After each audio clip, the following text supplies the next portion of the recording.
Hey y'all. Mm.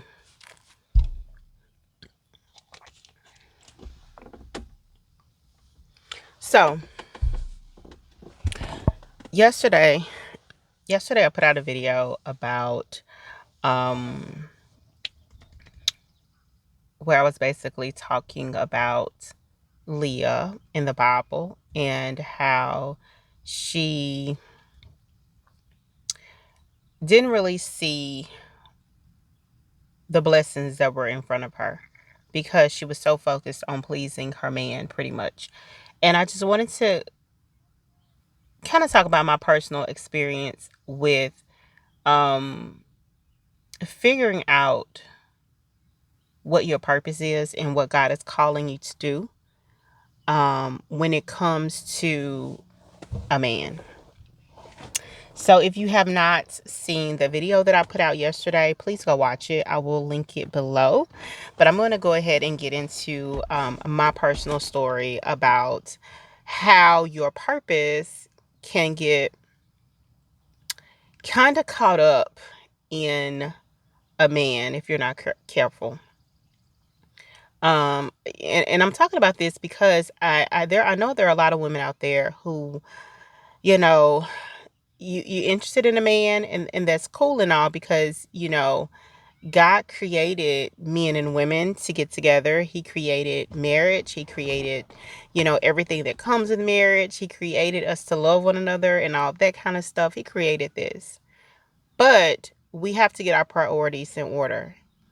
And we have to learn how to submit our will to God's will for our lives. And to be honest, y'all, I'm going to tell you something that you might not want to hear, but it's the truth. A lot of times our will is not God's will. A lot of times our will is not God's will. And when we get to the point of finally being ready to submit to God, we have to be aware of that. So I'm going to tell my personal story about my man. I talked about Leah and Jacob on yesterday, but we're going to talk about my personal story. So if you have not subscribed yet, please subscribe to our channel. My name is Deandra, and I am a disruptive bride of Christ. That's where my name comes from. I'm just here to speak the truth that the Lord gives me. When I say the truth, I mean the truth of the Bible, the truth of the Word of God, and really just to get practical with finding out what our purpose is according to the will of God.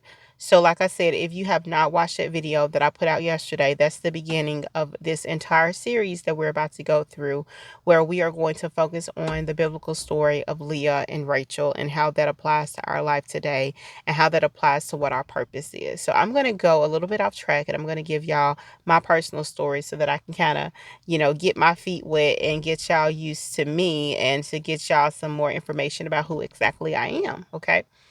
All right. So this started years ago when I was in college and I met who I thought would be my future husband. As a matter of fact, after I met him, like after I had spent a couple of days with him, we were not dating yet, but I had literally just met him. I think he was in a relationship at the time. And I remember being at his apartment. We were not doing anything. I was just at his apartment and I shouldn't have been. That's a lesson for y'all Christian women out there. Don't be just going to this man apartment. Stay away. Like, don't just be going in there because, that's tempting the flesh. Okay. And so this fine chocolate man, fine, tall, dark chocolate, handsome, just all the things, just the man of my dreams, literally. Um, I was in his apartment and I loved his personality. I really loved everything about him. And there was just something in me that just thought to myself, this is my husband. Like, I don't know what it was, but I felt it so big in my heart that I looked at this man and I said, you're going to be my future husband, right? And when I say this man looked at me like I was the craziest thing on the planet, do y'all hear me? He looked at me shocked. He probably was thinking to himself, "Let me get away from this crazy girl." Like I knew these light skinned girls were crazy. I'm sure that's what he was thinking. I knew they were crazy, but I know they were this crazy. And so I told him that. He kind of um laughed me off, but he did it in kind of an uneasy way. And immediately I knew, okay, I shouldn't have told him that. But I really think that I really felt like it was like the spirit telling me that this is my future husband. And so, anyway, long story short, we started dating that next year, and we date from, I think that was when we started dating, I think that was the year 2010. We dated from 2010, and when 2013 came, um, 2013 came, and I found out I was pregnant.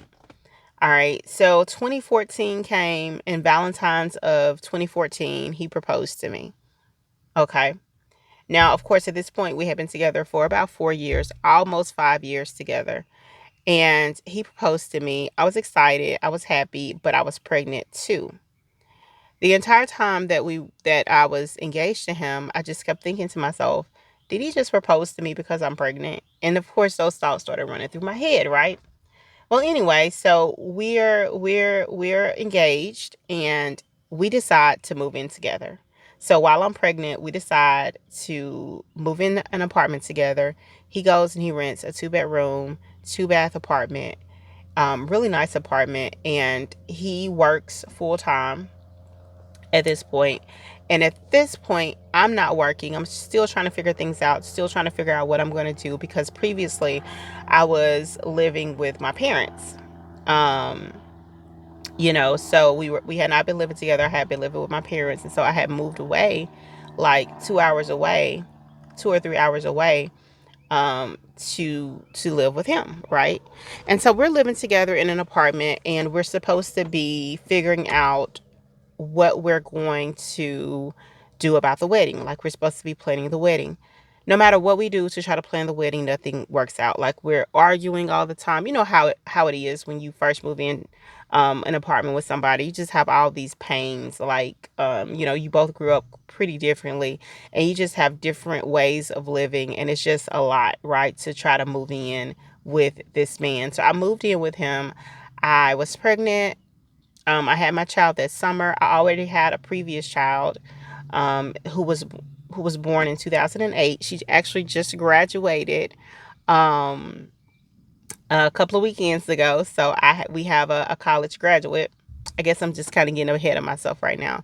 But anyway, so I already had a previous child that was born in 2008, right? And so at the time she was about 6 years old, so she was in school. So I basically moved into this man's house with 2 kids, right? One of which was his biological child. The other child, of course, he had been in my life for the past 4 to 5 years, so she basically saw him as her dad, so it wasn't that big of a deal, right? Well, we argued so much that we never could like agree on anything related to the wedding. So much so to the point where I was just like, you know what? I'm about to ask God if this man is really my husband. Like, am I supposed to really go like further into this? Because I'm starting to think that maybe he's not my husband, and I don't want to marry somebody who's not right for me. Because I was like we were really arguing really bad. Like we were cussing each other out and everything. Now at the time, I wasn't like living for God at the time. I wouldn't say that I was just completely a sinner, but if you think about the apostolic way of teaching, I was pretty much a backslider, because I had been filled with the Holy Spirit. I had been filled with the Holy Ghost, speaking in tongues at age 14. But when I got to college, I kind of just let all that slide and did what I wanted to do. However, I always had a pull back to my father. There was already always this pull. There were always these people telling me that I didn't fit in to like the crowd who drank and the crowd who smoked and the crowd who, went to the clubs. I was already always pulled aside by strangers and people would say to me, um, you're not supposed to be here, or you don't even look right here. Or, there was just always something. And I've heard other people say this too, where people who grew up in the church, they just look different when they try to blend in with the other crowd. But anyway, so I was getting that. And at this point, I wasn't like really in a relationship with God like that. Like I wasn't talking to him like that. But at this point in my life, I was just like, okay, I'm getting ready to make a huge decision. I know that God speaks. I know that he's real because I had experienced him a little before. And I was like, you know what? I'm going to go to God for this. And so I decided to go on a 3-day fast. And I prayed during the 3-day fast and I asked God, is this man for me? Like, is this my future husband? Tell me something. During that 3-day fast, at this point, this was around the month of October, I believe, or something like that. During that 3 month, not 3 months, during that 3-week fast, the Lord spoke to me and he told me to move back in with my parents. Again, I had already been staying with my parents previously, right? With my one daughter. Then I got pregnant. So my husband, I mean not my husband, my boyfriend proposed to me, right? After he proposed to me, I moved in with him because I'm like, okay, I'm gonna have a whole nother baby. I don't want to just be living off my mom and dad. So I moved in with him, right? And we were supposed to be getting ready to get married because we had been together for almost 5 years, right? At this point, and it was time to get married. He was a good man. It was nothing wrong with him. You know, we were having our issues in the apartment, but he was a good man, right? I mean, hardworking man, took care of my daughter from a previous relationship like he was her own, like she was his own, like just a good man, right? My parents loved him, everything. The Lord tells me during that fast, he says, move back home with your parents. Take your things, pack up all your things, take your 2 children, move back home with your parents. Yeah, I still remember how I felt. I'm gonna just be honest. I still remember how I felt. It was like the worst feeling ever because I knew it was God. I knew it wasn't me. And I remember going back to God and saying, nah, God, you absolutely cannot mean that. Like, there's no way you can mean that because I know this is my husband. We've been together for so long. Like, my parents love him. His parents love me. They've taken Haley in like their own. He's taking care of Haley. Like this is ludicrous. On top of that, I just had a child. How I look moving back in with my parents when I have a newborn baby. Like, this makes absolutely no sense. And I basically said, no, Lord, I'm not going to do it. I didn't say, no, Lord, I'm not going to do it, but I pretty much said it in my head because I said, no, this ain't God. I'll pray tomorrow. Like, I'll come back to God tomorrow and ask him what he really meant. And so I remember going to bed that night and getting in the bed with my fiance. And I remember all night I tossed and turned. I could not sleep. I was so disturbed. Like, I could not get comfortable in the bed with him after that. Like, it was like the Lord was just on me. Look, if you're not ready for the Lord to just really speak to you and be on you, don't even think about praying and fasting. If you're not ready for God to speak to you what he's trying to speak to you, don't even think about praying and fasting. Again, I had not been talking to God in that moment. I knew he was talking to me. I remember that night I couldn't sleep. So I remember getting up and going into the living room and getting down on the couch. And I remember praying. And I remember saying, Lord, is this really you? Like, are you really telling me to move back in with my parents? And I said, because if I move back in with my parents, what are my kids gonna do? Like, I have 2 kids. We're here. Like my child is in school right now. Like she had just started the school year. I was like, this ludicrous for me to take her out of school and put her into a whole nother school. Like, what? Like why are you like what? And I remember the Lord just saying, you know, put her in the school in your hometown. And I remember saying, well, Lord, my parents, like, they really don't even want me there. Like, I got 2 kids. Like, they don't want 2 kids. And then the Lord was just like, ask your mom if you can come home. She's gonna take you. Ask her if you can come home. And um, I remember that next day texting my mom and asking, Mom, can me and the girls move back home? And I still remember my mom immediately text back, of course, with exclamation points. You're always welcome home. She didn't ask any questions. She didn't say what's going on with you and your man, why you got to come home. She didn't do any of that. She just said, of course, you're always welcome home. And so that was my answer. And so I remember having to go to my fiance. And I remember having to tell him, like, um, the Lord is telling me to leave. Like, the Lord is telling me to go back home. And I don't know what he wants me to do after that. He didn't tell me what to do. He didn't tell me, like, if we're actually going to get married. You know, I just know that he's telling me to leave. And he was very, at first, I think he was like thinking that I was just going to leave just for the time being until we got married. Like, we were going to keep like planning the wedding.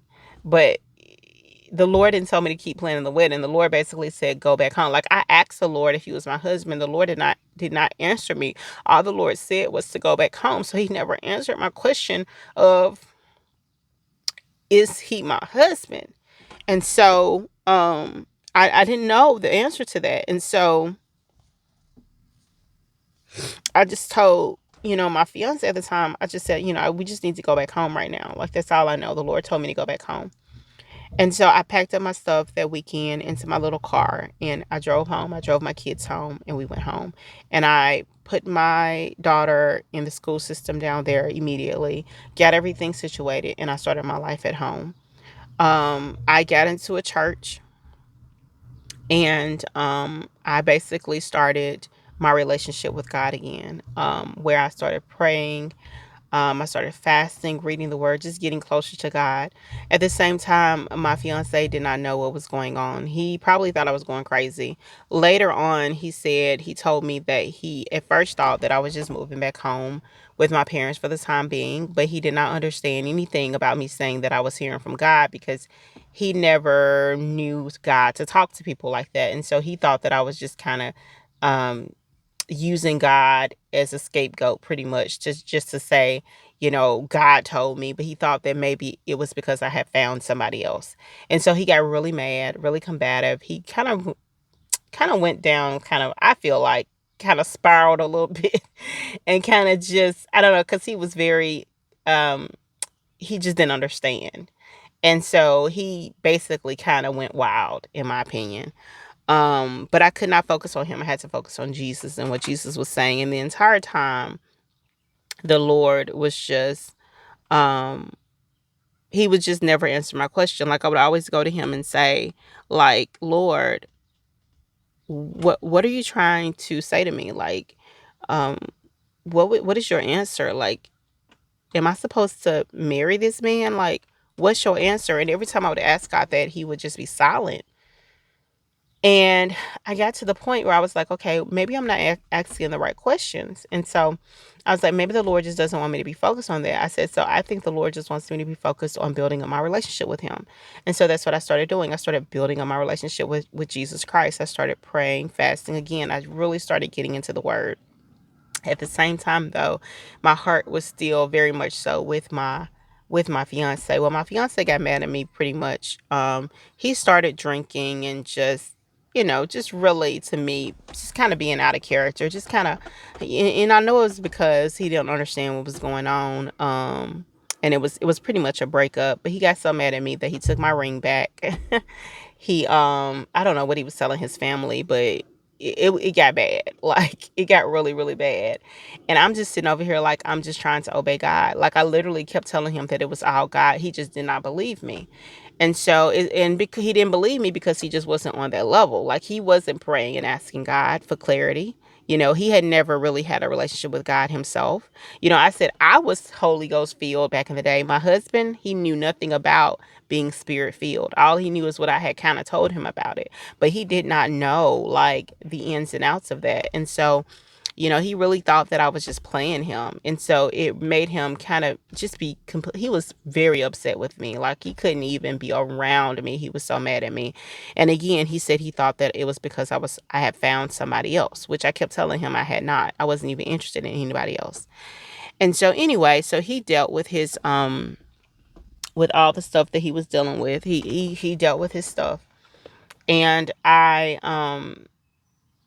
eventually just kind of let it go. I had to let it go. I had to just focus on God and really let it go. Because one thing about it, when God calls you to do something and when even you don't understand it, you can guarantee that nobody else will understand it. You can guarantee that you're going to look crazy, that people are going to judge you, that they're going to be like, what in the world is this girl doing? I'm pretty sure there were a lot of women like, what in the world is this girl doing? She been with this man how long? And they did what? Like, he must have did something. She must have did something. Like, we thought they were going to be forever.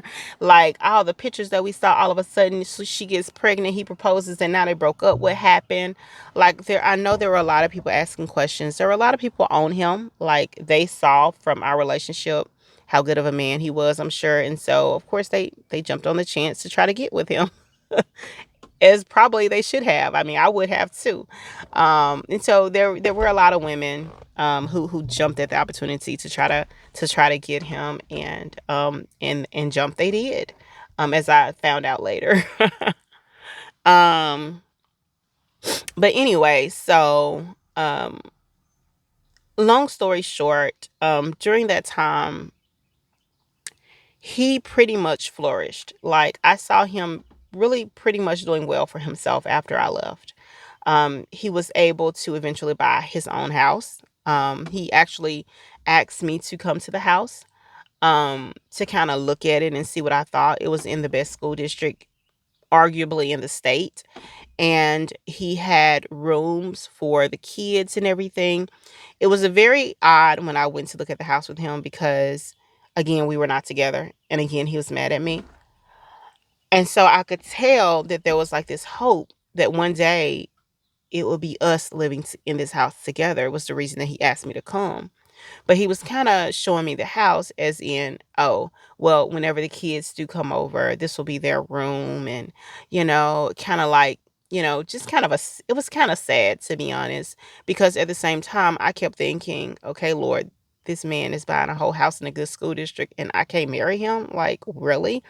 But I had to listen to the Lord, and just you know, be cognizant of what he was saying. So he went through with the purchase of the house.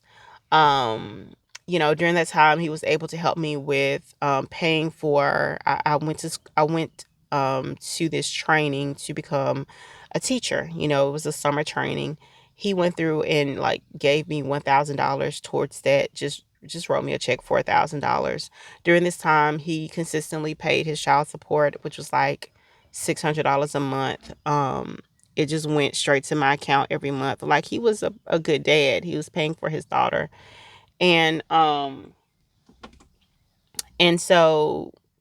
all of this happened during the year of 2015. At the end of 2015, he ended up coming to the church that I was attending. Like, he just happened to roll up on the church one Sunday. He ended up getting baptized, and through him getting baptized, he started back kind of slowly talking to me. At this point, he had found out that he had chronic kidney disease. And they were telling him that he was going to have to get on dialysis. And so he was doing a lot. And this was like in our late 20s, y'all. This wasn't us being, any older than our 20s. And so this was a shock to him. This was a shock to me. This was a lot. And so I think that made him kind of slow down and kind of try to get his self together or whatever. And so I remember going back to God and just asking God, Lord, do you have anything to say now? Like, is he for me or is he not for me? And I remember the Lord finally speaking to me like a year later or a year and a half later. I remember him finally speaking to me and saying, um, yes, I'll allow you to marry him if that's what you desire. But as you can see, you know what you're getting into. The Lord was basically having this real life conversation with me.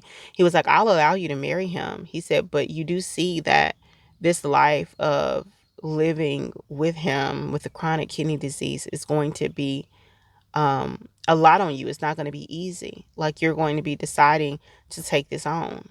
And he said, so I will bless you if you want this. He said, I will bless your marriage. I will bless you. He said, and it'll be good. He said, but if you don't want to live that life of all of that, then I will bless you with somebody else. So I don't know I guess it's got to be biblical because it happened. I would have to look up like biblical instances of God giving people choices. But in that moment, God gave me a choice. He said, you can either be with him or you can be with somebody else. I'll bless you with somebody else. And he said, either way, it'll be a different road you're taking both ways. He said, but either way, I'll bless it. And I remember in that moment immediately knowing that I was going to choose him because of our past, because I had a child by him, because he had taken care of my daughter as his own, the daughter that was not even biologically his, and because I loved him. And I remember telling the Lord, I remember saying, um, I choose him. Like, I want to make this work. Like, I understand it's going to be a lot, but I do want to make this work. Now, I'm going to say this. It was a lot. It was a lot. We got married almost immediately after that. Pretty much when I said I was ready to get married, he was ready. We got married just a few months after that. Um, and then we had an actual wedding a few months later. Um, there were some questions I should ask God at that point that I think would have made life a lot easier. Um, I should have asked God, why are you giving me a choice? I should have asked God, what is he going to bring into the marriage? I should ask God, what happened during the time that we were separated. I should have asked God, why does he have chronic kidney disease and how can we get over this? I should have asked God a bunch of stuff that I did not ask. And this is just a warning to you to ask God those questions because we've been married. I married him. We got married and we now have 4 children in total. And this year will be 10 years of marriage for us.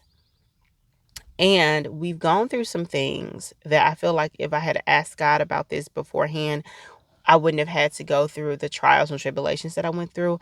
And I probably could have stepped into my purpose quicker. He could have, been doing what God has called him to do.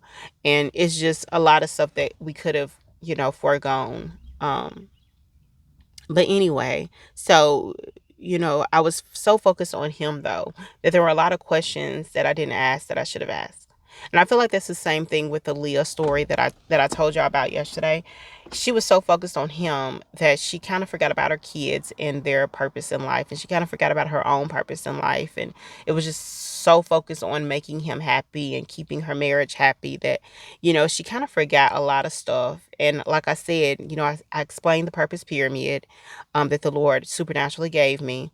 Um, but she's like on a lower level of the purpose pyramid. And that's where I was, on a lower level of the purpose pyramid. And when you're on a lower level of purpose pyramid, you can't really see what purpose God has for you. And so there were a lot of things that affected us. For instance, the things that he did while we were broken up. He opened a lot of spiritual doors during that time.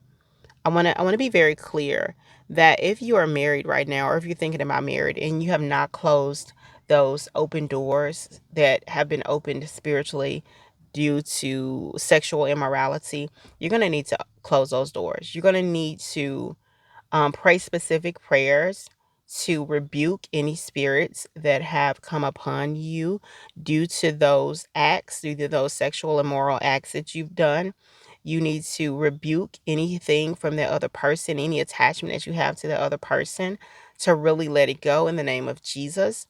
It's really simple to do. It's not anything hard, but it needs to be done because your words matter, in both the natural and the spiritual. Your words, they matter both in the natural and the spirit. So it's important that you break those soul ties that you have to other people, because if you don't, they're going to be carried into your marriage and into your relationship, and they will wreak havoc. Another thing that you have to do is, if you are attached to pornography in any way, if you use pornography in any point or any time, anything triple X rated, you really need to go to God and break those ties as well.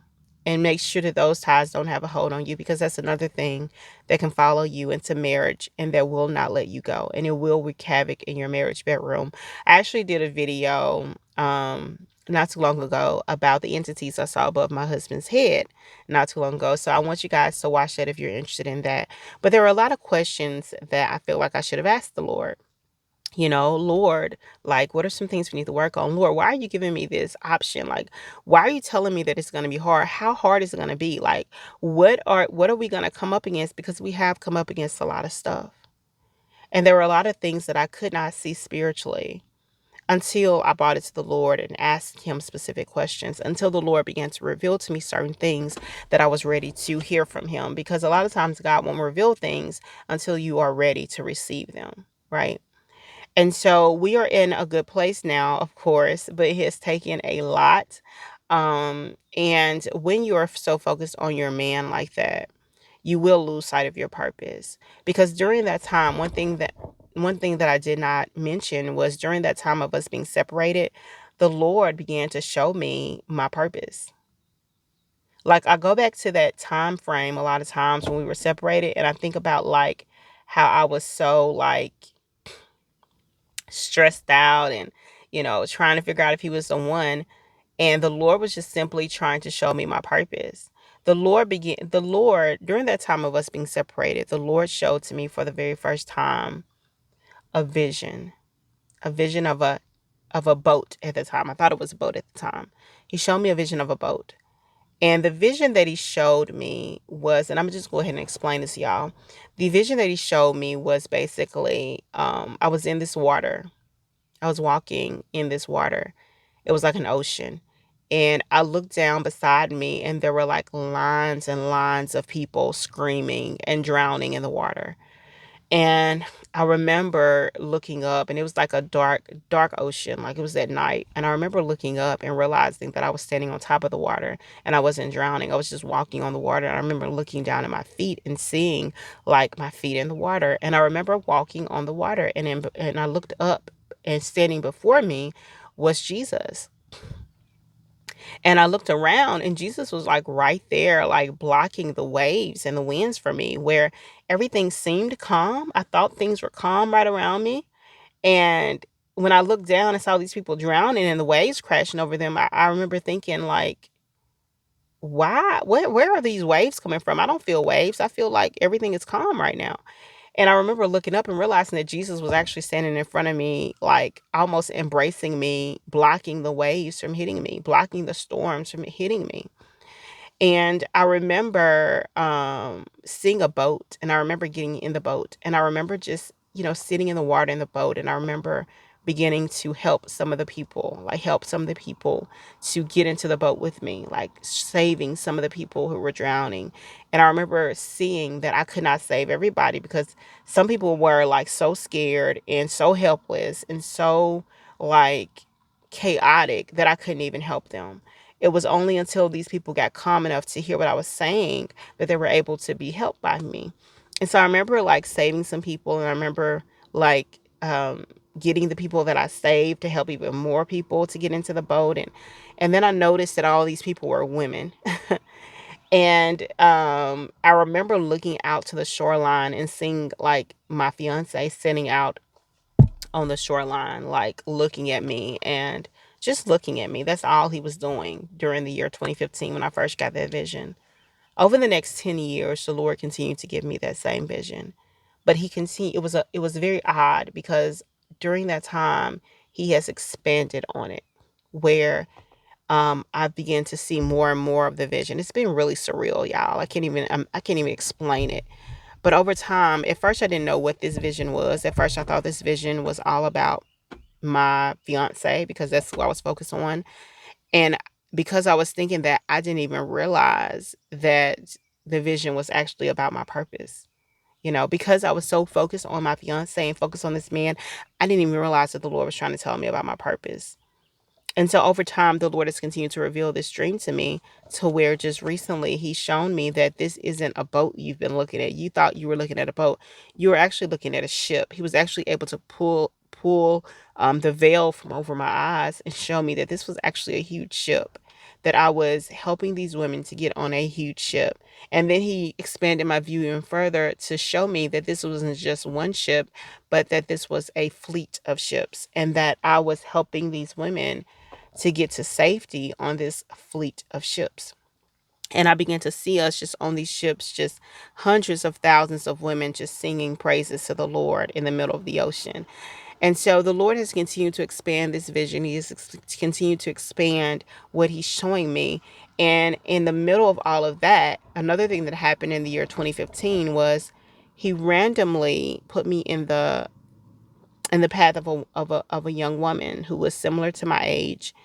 And I went to a church convention of some sort. I can't remember what it was, but it was some kind of convention.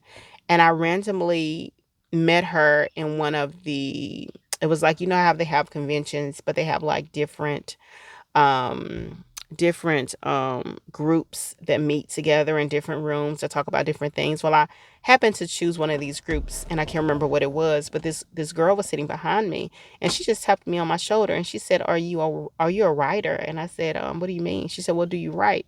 And I said, yes, I love to write. I said, I have plenty of journals at home. I always write. I've been a writer. People know me as a writer. I'm just really good at writing. And I said, yes, I'm a writer. And she said, yeah, I know. She said, God is going to use you. He's going to use your writing. He's going to use your writing for His glory. You're getting ready to do something with some kind of women's ministry. You're gonna start a women's ministry. He's gonna do some amazing things in this women's ministry. She said, I know that you may just be getting back into your relationship with God. She said, but do not despise your youth, because in God, a day is like 1,000 days, and 1,000 days is like one day. And she was basically saying that, there's no time frame with God. Like, you're getting ready to go into ministry pretty much. And she was the first person to tell me that. And after that, over time, as the years have gone on, other random people who don't even know me have come up to me and said the same thing.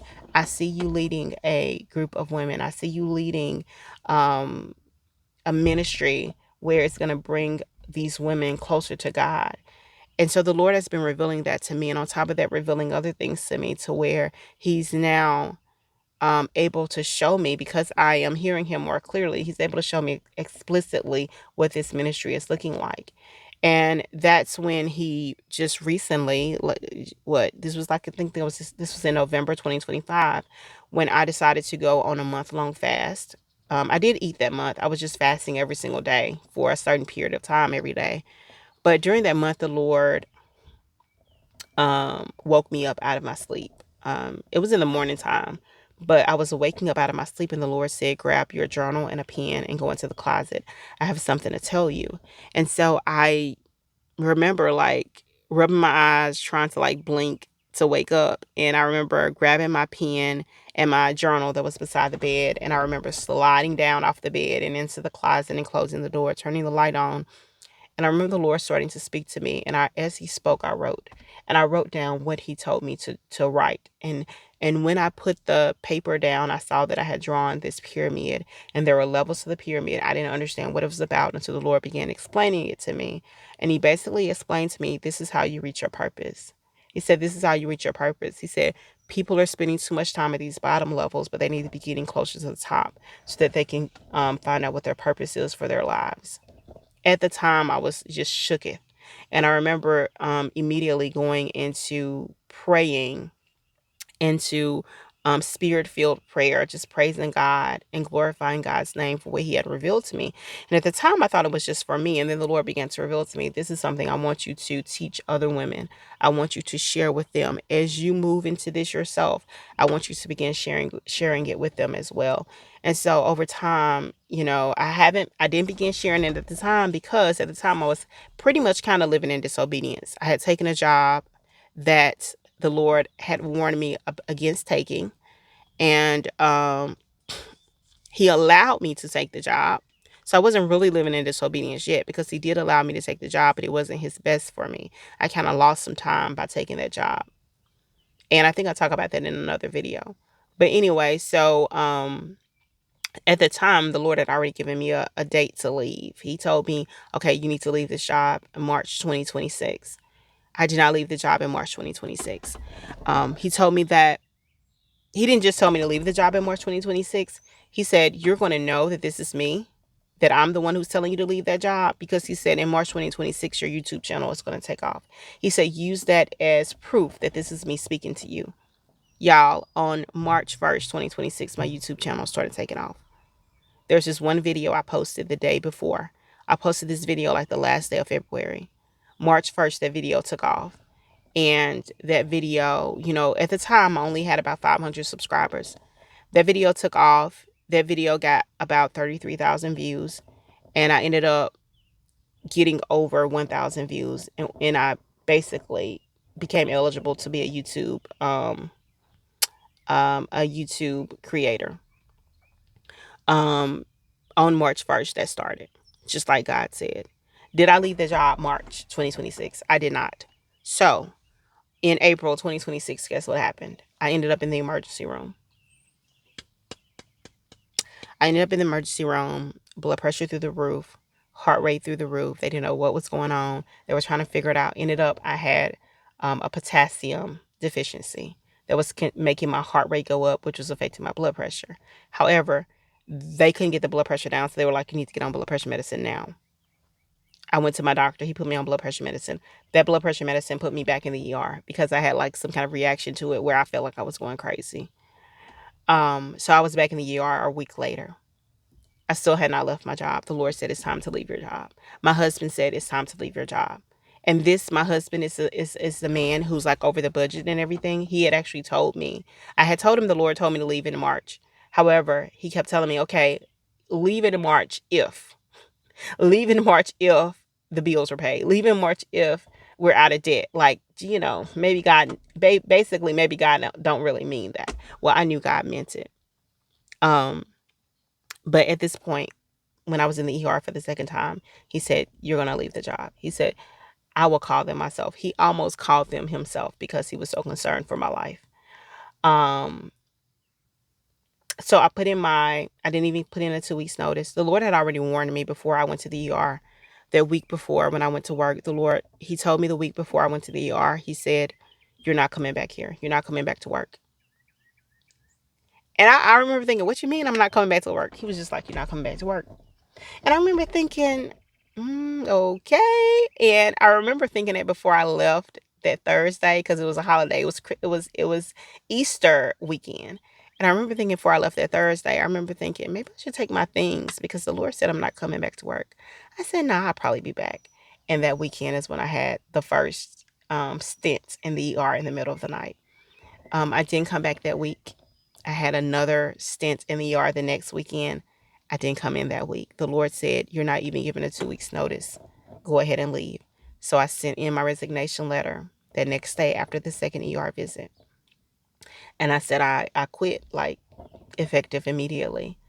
And do y'all know that same day that I quit, I got notification. I got two things. The first notification I got was that I was a YouTube partner. The second notification I got was from a commercial that I did with Blue Cross Blue Shield. They had did a commercial with me and my son about a year and a half before. I got a email from them that day, the day that I quit, that they wanted to renew my commercial. And so they wanted to pay me to renew my commercial. And basically what happened was I was able to, they didn't tell me this, but I was able to ask for more money than I did the first time. And so, where they charged me whatever they charged me before, I was able to go in and say, okay, I want this much now. And they gave it to me. And so basically what happened was after I was obedient to God, he immediately showed me, look, I'm going to take care of you. Like, you don't have to even worry about that. Like, immediately I'm getting like this thing from Blue Cross Blue Shield telling me we want to renew your commercial, for another year. And then I have YouTube saying, you're a creator now. And so the Lord was just showing me that he will take care of me. And so ever since then, I've been paying attention to what the Lord is speaking and what he's saying concerning purpose for my life, but also what he's saying concerning your purpose for your life. because I'm a disruptive bride of Christ. I say what the Lord is telling me to say, even when people don't like it. But also, He's telling me, look, you're not the only disruptive bride. I have other disruptive brides out there, and I'm calling you to go find them. So here I am making this video looking for other disruptive brides of Christ who are tired of just living life the way they want to live life, who are finally ready to step up and let God disrupt their lives, right? Because I wish I had never taken that job that the Lord warned me about, because He warned me. He told me before I took that past job, He said, this is not the best I have for you. This is going to be a lot on you, right? He said, I want you to go ahead and focus on YouTube now. Instead, I decided to take that job because the money looked good and because it looked like a blessing. I decided to go ahead and take it and deal with it. And I ended up in the ER a year later. And so I want us to be mindful of what the Lord is calling us to do. Because many times He's not going to call us to do things that are what we want to do. His will is usually very different from our will. And we have to be willing to put our um, views to the side and just suck it up and do what He's calling us to do, because He knows what's best for us. And so that's all I wanted to talk about today. Just kind of, stop focusing on that man and focus on God and what He's telling you to do. Because He has a work for you to do. And the longer you focus on that man, the longer it's going to take for you to reach your purpose. Because even if you have that man, even if you end up with that man, at the end of the day, you still going to need Jesus. At the end of the day, that man can't save you. At the end of the day, that man gonna need Jesus himself. Thank God that my husband, when we got married, he didn't know, like I said, he didn't know anything about being spirit filled. Thank God that the time that he was on dialysis, that he was able to become spirit filled. He was able to receive that gift. He now speaks in tongues. He's able to reach God on that level. You want a man who is spirit filled. You want a man who is spirit. You want a man who is spirit filled, because you need Jesus to be able to reach him when you cannot. And so he got spirit filled, and not long after he got spirit filled, he received a kidney transplant. And that was in the year 2019, and he's been doing very well with his kidney ever since then. And so I'm just thankful to God. I do know that if He had not taken me away from my fiance at that time, so say for instance, I stayed with my fiance and went ahead and got married. And then we ended up finding out he had chronic kidney disease and he got on dialysis. I would not have been able to go through that season without Jesus. The Lord pulled me away from my fiance in order to get me better prepared to be a wife. In order to, he saw what was coming, and He said, look, I need to stop you, and you need to be prepared for what's coming. You need to be in the Word. You need to be prayed and fasted up. You need to be able to endure what's coming, because it's not going to be easy. And so I was able to endure that, because I was able to endure the season of dialysis and having a man who was, on the machine every day and still working full time. There was a lot of stress on him. I was able to go through that season, because I feel like I was able to depend on the Lord the way I needed to. If I had not gotten a break and sought the Lord in these things, I feel like our marriage probably would not have lasted. The only reason our marriage has lasted is because of Jesus, because it was a lot on such a young couple, right, with young children. And so I just want y'all to know that Jesus knows best. Like, He knows what you need. He knows the best for you. Sometimes it sounds crazy. It looks crazy to you, to everybody else. But I can guarantee you that Jesus wants the best for you, and He knows what's best for you. So pay attention when He tells you to do things, or when He tells you not to do something. When you have that check in your spirit, if something just ain't right, it could be the Lord telling you, don't do it. Slow down. Wait a minute. And so with that said, that's all I have to say. I have talked for almost 1 hour. Did not mean to do that. But I hope you got something from what I said. We will be coming up with another video about the Leah series. I'm so excited to get in that with you. With that being said, I love you guys so much. Until next time, peace. Bye.